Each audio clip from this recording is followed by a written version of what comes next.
Eğitim көтерейін деп düşүп келип атсам, Дако менен бир катка өчөм деп ойлогон эмесмин. Ема мына Натури Дакого ё-моё. Аскарали аз биз оружие табышыбыз керек. Опа, квадральный оружиясы турат го. Фук-фук. Так, азыр каякта экен Дако? Мына. Токто. Тимит болобуз азыр Аскарали.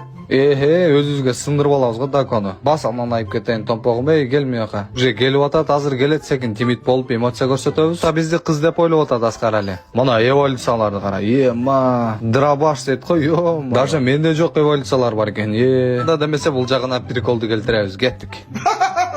Мәке, сіз қатты кетіп барасыз, Мәке. Чё там, брат? Чё там? Ема мына эмоция Дакода деле бар экен го. Колледжде, қақта оқыдым, колледжде. Өскемен қаласында. А чё?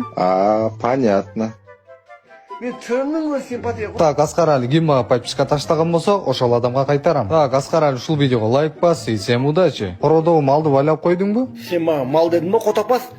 Могул жерде жөн эле эмоция көрсөтүп атсам, биле, атып салды го. Мала, мисал сенің ғой.